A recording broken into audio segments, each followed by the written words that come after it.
ዲፕሎማት መንደር ሳር ቤት እና አዋሬ ተደገመ። ለአራተኛ ዙር ቅንጡ አፓርትመንቶችን ከቴምር ሪል ስቴት 100% ለሚከፍል ደንበኞች ልዩ 35% ቅናሽ አድርገን በካሬ 64000 እስከ 71400 አቅርበናል። ምን ይሄ ብቻ 20 በመቶ ለሚከፍል ደንበኞችም እስከ 3 ዓመት ያለምንም የዋጋ ግሽፈት እና የዶላር ንክኪ በግንባታ ሂደት የሚከፍሉበትን አመሻሽተናል። እንዲሁም በውቢቷ ፒያሳና ገላን ቃሊቲ ዘመናዊ ሱቆችን በ500 ሺህ ብር ቅድመ ክፍያ ጀምሮ ማግኘት ይችላሉ። ያስተውሉ፣ ውጪ ላሉ ደንበኞችም በዘመናዊ መንገድ ያለምንም ውክልና እዛው ያሉበት ሀገር መገበያየት ይችላሉ ይሎታል ቴምር ሪል ስቴት። ለበለጠ መረጃ እታች ባለው ስልክና አሊያም በዋትስአፕ እና በቴሌግራም በድርጅቱ ኮንታክት ያድርጉ። በቻይና የሞት ፍርድ የተፈረደባትን እህታችንን በሚመለከት በጣም ደስ የሚል ዜና ተሰምቷል። ማስተር አብነት መታመሙ በሚመለከት እየተሰራጨ ያለው ዜናና አዲስ የሰበረው ሪከርድ ከዚህ ጉዳይ ጋር ተያይዞ ሶሻል ሚዲያ ላይ እየተሰራጩ ያሉ ፎቶዎች እውነት ናቸው ወይስ ሐሰት? አሁንም ከዚህ ጉዳይ ጋር ተያይዞ እግዚአብሔር የለም የሚሉ ሰዎች እንዳትጸልዩለት በሚል መልእክት አስተላልፈዋል። እኔ ደግሞ ለዚህ ጉዳይ መልስ አለኝ። ድምፃዊት ቬሮኒካ አዳነ በአፍሪካ መድረክ የኢትዮጵያን ስም ያስጠራችበት ትልቅ ድል። ሰሞኑን ሶሻል ሚዲያ ላይ የተሰራጨ ያለው የቲክቶከር አዶናይ እና የጋሽ ሰለሞን ተካ ቪዲዮ መኪና ገዝቶላቸዋል በሚል ይሄ ቪዲዮ የተሰራጨ ነው ያለው። እውነት ነው ወይስ ሐሰት? እነዚህ ዛሬ ከምናያቸው ጉዳዮች ውስጥ ዋነኞቹ ናቸው። ሰላም ሰላም፣ እንዴት ቆያችሁ? ቻናል ቤተሰቦች፣ በመጨረሻው ቪዲዮ አርቲስት ሰራዊት ፍቅሬ ከሰራባቸው ፊልሞች ውስጥ ሁለቱን ብቻ ጥቀሱ ብያችሁ ነበር። የ3000 ብሩ አሸናፊ ማን ይሆን? እጣውን እናውጣ። በአጠቃላይ እንደምታዩት 2157 ኮሜንቶች ናቸው ያሉት።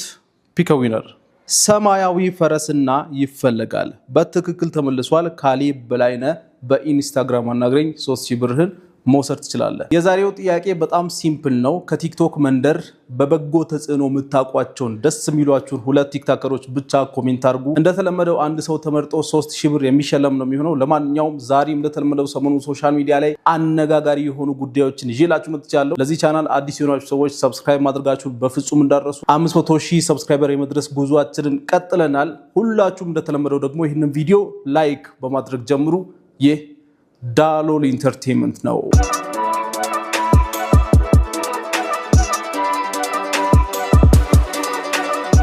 ወደ መጀመሪያው ጉዳያችን ስንገባ እንግዲህ ሰሞኑን ሶሻል ሚዲያ ላይ ብዙዎችን እንግዲህ ያሳዘነ አንድ ነገር ተፈጥሯል።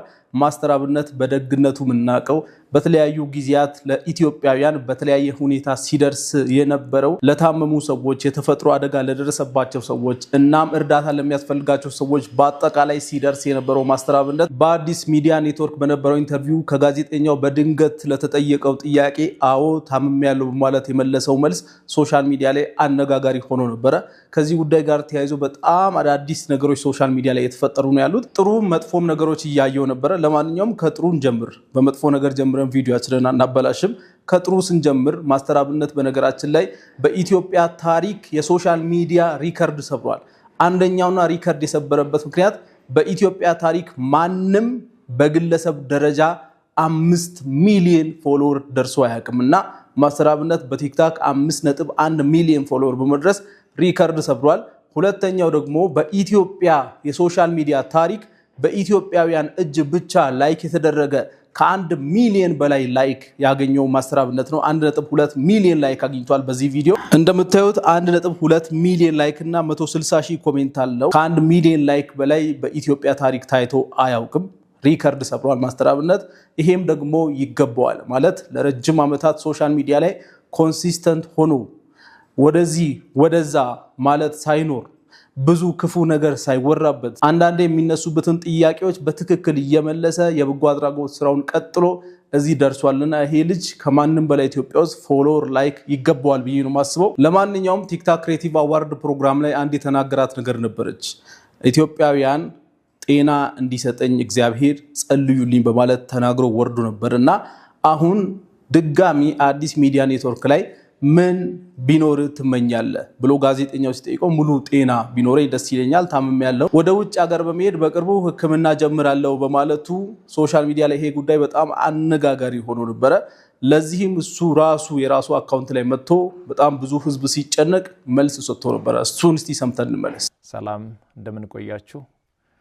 መታመሜን ሰምታችሁ በጣም ብዙ ሰዎች እየተጨነቃችሁ ነው። መታመሜን የነገርኳችሁ እንድትጨነቁ ፈልጌ ሳይሆን እንድትጸልዩልኝ ስለሚፈልግ ነው። በርግጥ አዲስ ሚዲያ ኔትወርክ ጋር በነበረን ኢንተርቪው ቆይታ ጋዜጠኛው በድንገት ሲጠይቀኝ መታመሜን ነግራችኋለሁ። አሁንም ቢሆን ሁላችሁም በየእምነታችሁ እንድትጸልዩልኝ እፈልጋለሁ። ህመሙ የጀመረው አሁን አይደለም፣ ተላምደናል። ዛሬ 1 ዓመት ከ5 ወር አካባቢ የሚሆን ይመስለኛል። ያኔ ጎፋ በመሬት ናዳ ምክንያት ወገኖቻችን በሞቱ ጊዜ ለማገዝ እዛ ነበርኩኝ። እዛ ታመምኩ። ከዛ በኋላ ህመሙ በዛው ነው የቀጠለው። እስካሁን ባለው የህክምና ክትትል እያደረኩ ነው። እንደሰማችሁት እንግዲህ ይሄ ነገር አዲስ አይደለም። ህመሙ ከጀመረ 1 ዓመት ከምናምን ሆኗል። ብዙ ሰውም ይሄን ነገር ገምቶ ነበረ። በተለያዩ ፕሮግራሞች ላይ ፊቱን በሚመለከትበት ጊዜ ጥያቄ ፈጥሮበት ነበር በጣም ብዙ ሰው እና ምን ሆኖ ነው ማስተር አብነት? ሰላም ነው?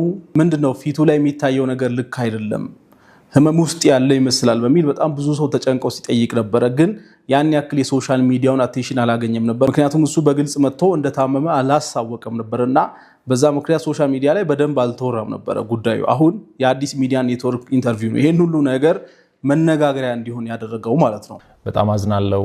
በእኔ ምክንያት ይህ ሁሉ ህዝብ እንዲጨነቅ በማድረጌ በጣም በራሴ አፍሬያለሁ። ማንም ሰው ባያቅና ባይሰማ በጣም ደስ ይለኝ ነበር። ያው በአንዴ ወጥቷል፣ ምንም ማድረግ አልችልም። እረዳለሁ፣ በደንብ ይገበኛል። እንደ ወንድማችሁ አይታችሁኝ በጣም ስለምትወዱኝ እየተጨነቃችሁ እንደሆነ በደንብ ይገበኛል፣ እረዳለሁ። በጣም የምትወዱኝ ከሆነ በጣም ለኔ የምትጨነቁልኝ ከሆነ አሁን የሚላችሁን ነገር እንድታደርጉ በትህትና ነው የሚጠይቃችሁ። ለኔ በዚህ ሰዓት ምንም አይነት የገንዘብ እርዳታ ወይም ድጋፍ አያስፈልገኝም። ለኔ በዚህ ሰዓት የሚያስፈልገኝ አሁንም ደግሜ የምነግራችሁ የኢትዮጵያ እናቶች ጸሎት፣ የኢትዮጵያ አባቶች ጸሎት፣ የወጣቱ ጸሎት፣ ሁሉም በየእምነቱ እንዲጸልይልኝ፣ ሙስሊሞች ዱዓ እንዲያደርጉልኝ ብቻ ነው የሚፈልገው። የገንዘብ እርዳታ በአሁኑ ሰዓት አያስፈልገኝም የሚል ነገር ሲናገር ነበርና የማስተር አብነት ወንድም መጥቶ ስለዚህ ነገር በደንብ አብራርቷል። አሁንም የገንዘብ እርዳታ አያስፈልገንም፣ እኛም ያስፈልገን ጸሎት ብቻ ነው በሚል ራሱ የማስተር አብነት ወንድም ቤተሰቦቹን ወክሎ መጥቶ ስለዚህ ጉዳይ መልእክቱን አስተላልፏል። በጤናው ላይ የተፈጠረውን ችግር በጋራ በመሸከም ላሳያችሁት ፍቅርና ላደረጋችሁለት ጸሎት እንደ ቤተሰብ ከልብ አድርገን እናመሰግናለን። በዚህ ጊዜ ለማስተር አብነት ከበደ ሕክምና ምንም አይነት የገንዘብ ድጋፍ እየተሰበሰበ እንዳልሆነ እንድታውቁ እያል አሁን እሱ የሚያስፈልገው ከደጋጎች የሚደረግለት ጸሎት ብቻ ነው። አሁንም ጸሎት ነው የሚያስፈልገን በሚል ቤተሰቡ እንዲሁም ራሱ ሲናገሩ ነበርና አሁን ከዚህ በኋላ ማሳያችሁ አንድ ቪዲዮ በጣም የመናደድ አይነት ሆት ቴምፐርድ የሆናችሁ ሰዎች ካላችሁ፣ ቶሎ የምትናደዱ አይነት ሰዎች ካላችሁ ባታዩት ይመከራል። በጣም የሚያበሳጭ ቪዲዮ ላሳያችሁ ነው። የማሳያችሁም ለዚህ ነገር መልስ መስጠት ስለፈለኩኝ ነው። እኔ ራሴ መልስ መስጠት ስለፈለኩኝ ነውና ቪዲዮን አንዴ አይተን እንመለስ። ታምም ያለው ጸልዩልኝ አለ ማስተር አብነት። እንዴ ለምንድነው ማለት ሁላችሁም በየእምነታችሁ ጸልዩልኝ ማለት ምን ማለት ነው? አንዱ ቢሲት አንድ አይሱትም ነው። ይኸውልህ አንተም የምትጸልየው ሌሎችም የሚጸልዩ ጩኸት እንጂ ምንም አይነት ውጤት አያመጣም። በጣም በጠና ከታመምክ ብር ከሌለህ ብር ስጡኝ ነው የሚባለው። ብር ካለህ ደግሞ ሂደህ መታከም ነው ያለብህ። በሽታ በሕክምና እንጂ በጸሎት አይደለም። ውሸት ነው። ማንም ድኖ አያውቅም። መጽሐፍ ውስጥም የተጻፈው ሆነ ነው እንጂ ማንም ያየ የሰማ የለም። ውሸት ነው። እንደዛ የሚባል ነገር የለም። በሽታ በአንድም በሌላ መንገድ ይመጣል። ስለዚህ ለዛ ደግሞ የሚሆን ሳይንስ በሽታም ምን አይነት በሽታ እንደሆነ የነገረን ሳይንስ ነው። ለዛም የሚሆን በሽታ ደግሞ የሚሆን መድኃኒት ሳይንስ አዘጋጅቷል። ስለዚህ አንድ ሰው ከታመመ ወደ ሕክምና ተቋም ነው እንጂ መሄድ ያለበት። እኔ የምፈልገው ምንም እንድትጨነቁ አይደለም። የእናት አባቶች የተለያየ በየእምነታችሁ እንድትጸልዩልኝ ነው። ምን እና እንግዲህ ከዚህ በላይ መሄድ ያለብን አይመስለኝም። እዚህ ጋር አቁመን ስለ ጉዳዩ መነጋገር እንችላለን። ይሄ ሰው ሶሻል ሚዲያ ላይ አዲስ ትላንትና የመጣ ሰው አይደለም። ከዚህ በፊትም አንድ ፖድካስት ላይ እንግዲህ እግዚአብሔር የለም በሚሉ ሰዎችና እግዚአብሔር ደግሞ አለ በሚሉ ሰዎች መካከል ክርክር ተደርጎ ነበር። እንዴት ዝም እንደተባለ ይሄ ነገር እኔ አላቅም። ነገር ግን ክርክር ተደርጎ ነበርና በወቅቱ ሲናገር የነበረውን ነገር አንዴ ላሳያችሁና እንመለስ። ድራፍትን ኃጢአት ነው የሚል እግዚአብሔር አያቀኝም አላቀውም ካድኩትን ይሄው በአደባባይ ዛሬ ይሄ ሃይማኖቱ ጊዜም መከላከያን ነው ማምነው። ጸሎት አይሰራም። የሆነ ነገሮች እንዲሳካልን የምንፈልግ ከሆነ መስራት ነው። ጸሎት በየትኛውም ህይወቴ ላይ አንድ ነገር አምጥቶ አያውቅም። አሁን ሰይጣን ያለው በሽንገላ በሃይማኖት ቤት እንጂ ሰይጣን የሚባል የለም። ብዙዎቻችሁ በዚህ ሰዓት እያላችሁ ያላችሁት ነገር እግዚአብሔር ልቦና ይስጠው፣ እንዴት እንደዚህ ይላል፣ ምን ነክቶት ነው ምናምን እያላችሁ ሊሆን ይችላል። እኔ ምንም ነክቶት ይሁን ምን ስለዚህ ሰውዬ አሁን መናገር የምፈልገው ነገር እንደው መሰላችሁ፣ ቀጥታ ኤቲስት የሚባል ሃይማኖት አልባ የሆነ እግዚአብሔርም የለም የሚባልን ነገር የሚከተል ሰው በራሱ እንደፈለገው መሆን ይችላል። እንደፈለከው ብትሆን አይመለከተንም እኛ። ነገር ግን እዚህ ጋር የተሳሳትከው ነገርና ያጠፋው እንደ ወንጀልም ሊያስጠይቅ የሚችለው ነገር ምንድነው? ብዙ ሰው ተቀብሎ የሚከተለውን ሃይማኖትና አምላክ መሳደብ ኢትስ በጣም ትልቅ ወንጀል። እንዲሁ ዝም ብሎ እንደዚህ አይነት ነገር እየታለፈ ከሆነ በጣም ሼም ነው። ብዙ ሰዎች የሚከተሉትን እምነት፣ ብዙ ሰዎች እንደ ፈጣሪ የሚያመልኩትን እግዚአብሔርን መጥቶ በሚዲያ ለዛውም ሳይነካ አንተ ለምን አምላክ የለም ትላለህ፣ እግዚአብሔር የለም ለምን ትላለህ ብሎስ ማንም ሳይነካው በራሱ ሰዓት ተነስቶ እንዳትጸልዩ እንደዚህ አታርጉ ብሎ መሳደብ በጣም ልክ አይደለም፣ ወንጀልም ነው ብዬ ነው የማስበው። ስለዚህ በአጭሩ ሌላ ምንም መልስ የለኝም። የብዙዎችን እምነት መሳደብ፣ የብዙዎችን ምንም ከፈለጉ ማለት ነው ሰዎች ከፈለጉ እናንተ እንደፈለጉት አምላክ የለም ብሎ ምንም ማለት ይችላሉ። አምላክ አለኝ ብሎ ማንም ተነስቶ እንደ አምላክ የፈለገውን ማምለክ ይችላል፣ የፈለገውን ነገር ማለት ነው። እግዚአብሔርን ሳይሆን እንደውም ሌላ ጉዝ ነገርን ማምለክ ሰው ይችላል፣ መብቱ ነው።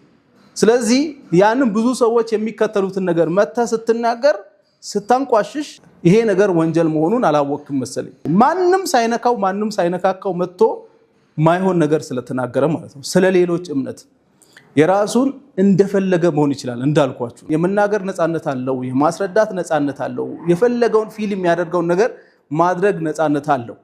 እግዚአብሔርን ከፈለገ ያምልክ ከፈለገ አያምልክ የራሱ ጉዳይ ነው። ነገር ግን ሰዎችን መጥቶ እምነታቸውን አምላካቸውን እንደዚህ ማንቋሸሽ ወንጀል ነው። ባጭሩ ወንጀል ስለሆነ ይሄ ሰው በወንጀል እንዲጠየቅልን እንፈልጋለን። ይሄንን ሐሳብ ብትደግፉ ሰዎች ኮሜንት ላይ ሐሳባችሁን አስቀምጡ። እኔ ይሄንን ነው ልል የምችለው በዚህ ሰዓት።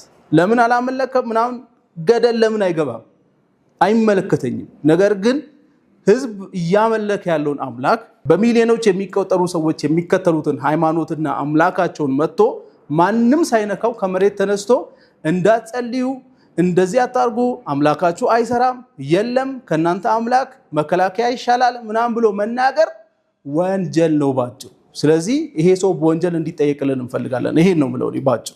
ከጥሩ ነገር ጀምረን እንግዲህ መስመር ሳንይዝ ወደ መጥፎ ነገሮች አንዲገባን በስሜታዊነት ነው ምንም ማድረግ አይቻልም። ነገር ግን አሁን ደግሞ ማሳያችሁ ነገር በጣም የሚያስጠላ ነገር ነው።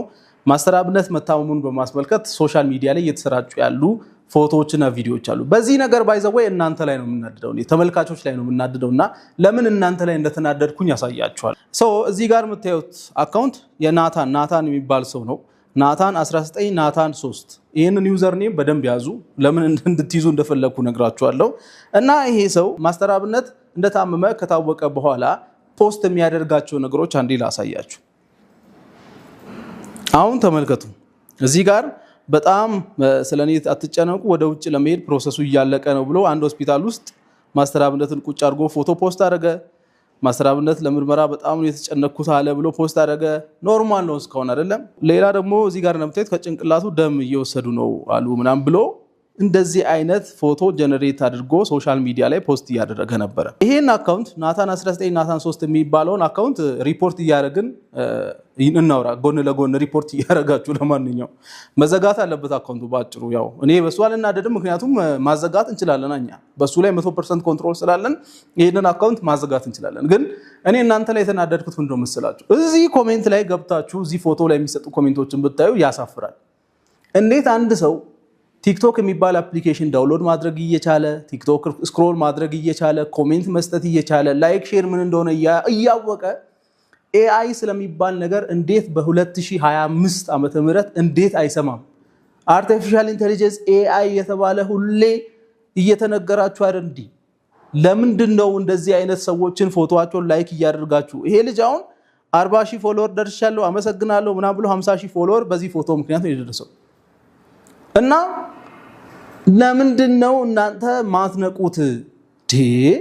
አሁን ይሄንን በዚህ ዘመን 2025 ላይ ይሄ ነገር ኤአይ ነው ብሎ ለማስረዳት እዚህ ጋር ቁጭ ብሎ ቪዲዮ መስራት ራሱ ያሳፍራል እኮ። እኔ አሁን ይሄንን ልጅ እየተቃወምኩኝ ኤአይ ነው እንዳትሸወዱ ምናምን ብዬ ለእናንተ ለመናገር በጣም አፍራለሁ።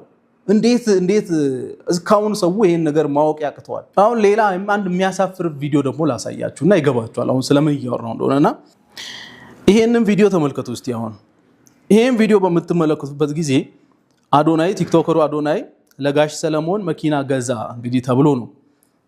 አሁን ልጁ መኪና አይገዛም ለማለት እኮ አይደለም። እኔ ያው ኦሬዲ የታወቀ ነገር ነው መኪና እንደሚገዛለት ምናምን ኦሬዲ ቃል የተገባለት ያለቀ ጉዳይ ነው። ግን ሌላ አዶናይ የሚል አካውንት ያልሆነ ሌላ አካውንት ለዛውም ደግሞ ይሄ ፊት አሁን እንዴት ያስታውቅ? አሁን ጋሽ ሰለሞን ተካ ይሄን ነው የሚመስለው? እንደው እስቲ እንደ እውነት ብናወራ አሁን ጋሽ ሰለሞን ተካ ይሄን ነው የሚመስለው? እንደው በትክክል እንኳን የማይሰራ ኤአይን በትክክል መጠቀም የማይችል ሰው ሲሸውዳችሁ በጣም ነው የሚያናደኝ።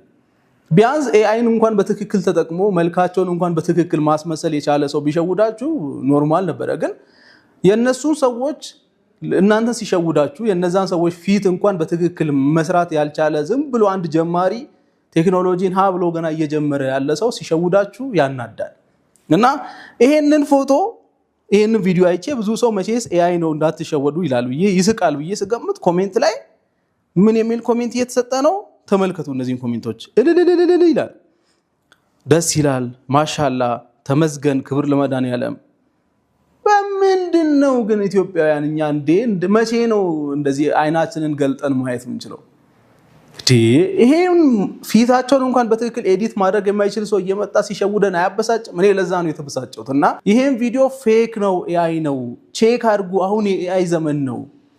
መላው ዓለም ላይ ሰዎች በኤአይ ሪል የሚመስል ቪዲዮ ክሬት እያደረጉ ኢትዮጵያ ውስጥ እንኳን ሪል ሊመስል ፊታቸው እንኳን በትክክል ያልመጣ አይነት ቪዲዮ ህዝቡን እንዴት እንደሚሸውድ ሳይ በጣም ነው የሚያበሳጨኝ። እኔ እና አትሸወዱ ዝም ብላችሁ ፕሊዝ።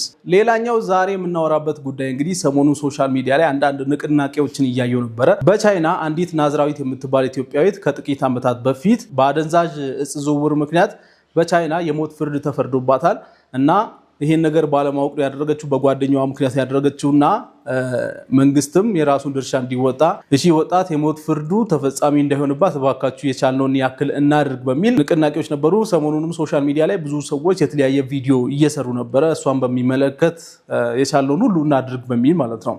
ነገር ግን አሁን እየተሰማ ያለው ዜና ትንሽ ከዚህ ለየት ያለ ነው። የሞት ፍርድ የሚባለው ነገር በአሁኑ ሰዓት እንደሌለ ተፈጻሚ እንደማይሆንባትም ታውቋል። እስቲ ምንድነው አሁን ላይ ያለው መረጃ? አንዴ ላንብብላችሁ። ወቅታዊ መረጃ ስለ እህታችን ናዝራዊት አበራ አዲስ ተስፋ ሰጪ ዜናዎች። በቻይና በእስር ላይ ስለምትገኘው ኢትዮጵያዊት ናዝራዊት አበራ ወቅታዊ ሁኔታ ከቅርብ ቤተሰቦቿ የተገኘ አዲስ መረጃ ደርሶናል ይላል ጉርሻ ፔጅ። ናዝራዊት ካለችበት አስቸጋሪ ሁኔታ አንጻር አሁንም ብርቱ ሆና እንደምትገኝ ተገልጿል። ቀደም ሲል ተፈርዶባት የነበረው የሞት ቅጣት በይግባኝ ወደ ዕድሜ ልክ እስራት መቀየሩ የሚታወስ ሲሆን በአሁኑ ወቅት ደግሞ ቅጣቱን ይበልጥ ለማቃለል ሌላ የይግባኝ ጥያቄ ቀርቦ በሂደት ላይ ይገኛል። ይህም ለቤተሰቦቿ ትልቅ ተስፋ ሆኗል። ናዝራዊት በእስር ላይ ብትሆንም ጊዜዋን በከንቱ እያሳለፈች አይደለም። ባላት የእንግሊዝኛ ቋንቋ ችሎታ ለሌሎች እስረኞች ትምህርት እየሰጠች ትገኛለች። በእስረኞች ዘንድም እጅግ ተወዳጅ ናት። በቻይንኛ ቋንቋ የመጀመሪያ ዲግሪዋን የያዘች ሲሆን በአሁኑ ወቅት በርካታ የቻይንኛ መጽሐፍትን በማንበብ እውቀቷን እያዳበረች ትገኛለች። ከዚህ ቀደም ጠቅላይ ሚኒስትር ዶክተር አብይ አህመድ ጉዳዩን በቅርበት ሲከታተሉት የቆዩ ሲሆን ከቻይና ባለስልጣናት ጋርም በተደጋጋሚ ተወያይተዋል።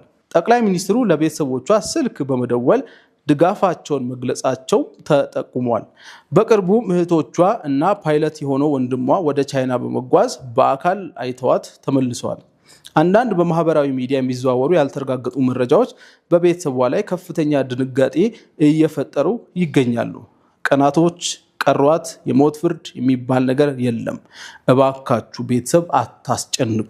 ፈጣሪ መጨረሻውን ያሳምርላት፣ በሰላም ወደ ሀገሯ የምትመለስበትን መንገድ ያቅናላት በሚል እንግዲህ ቤተሰቦቿ ተናግረዋልና ይሄ በጣም ደስ የሚል ዜና ነው እና አሁንም ይሄ የእድሜ ልክ እስራት የሚለው ተቀይሮላት በሌላ አስደሳች ዜና እንደምንገናኝ ተስፋ አደርጋለሁ። አሁን ላይ ኢትዮጵያና ቻይና ያላቸውን ግንኙነት ጥሩ ስለሆነ የተሻለ ዜና እንጠብቃለን።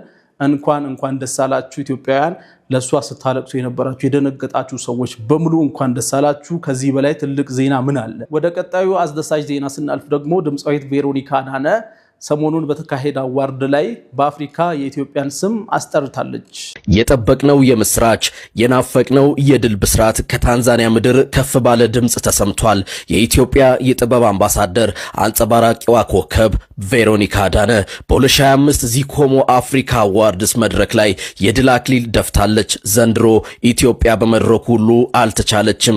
ቬሮኒካም በሄደችበት ሁሉ የድል አዝመራን እየሰበሰበች የሀገራችንን ሰንደቅ ዓላማ በምስራቅ አፍሪካ ሰማይ ላይ በኩራት አውለብልባለች።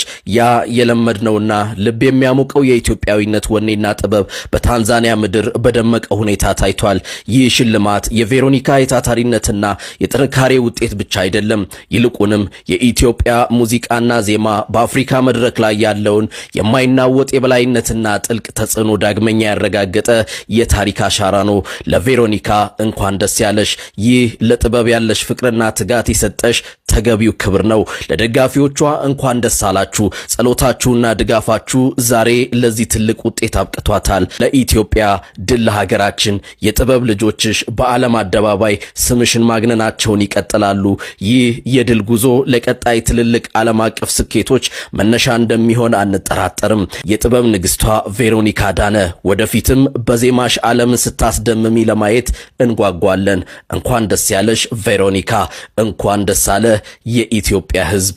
ሙዚቃ ዘፈን የምትሰሙ ማትሰሙም ሰዎች ይሄ ጉዳይ ለምን እንደሚያሳስበን ልንገራችሁ። እዚህ ቅርብ ያሉ ኡጋንዳ፣ ታንዛኒያ ምናምን ያሉ ሰዎች ሙዚቃቸው የነሱ የጥበብ ስራ በዓለም አቀፍ ደረጃ ተደማጭነትን አግኝቶ ሀገራቸውን በጣም ያስተዋውቃሉ። እናም የቻሉትን ያክል ስለ ሀገራቸው ለዓለም ሕዝብ በማሳወቅ ኮንትሪቢዩት የሚያደርጉት ነገር ትልቅ ነው። ነገር ግን የኢትዮጵያ ሙዚቃዎች የኢትዮጵያ የጥበብ ስራዎች እዚሁ ኢትዮጵያ ውስጥ ብቻ ነው ብዙ ጊዜ የሚቀሩት እና ይሄ ነገር ለምን ይሆናል?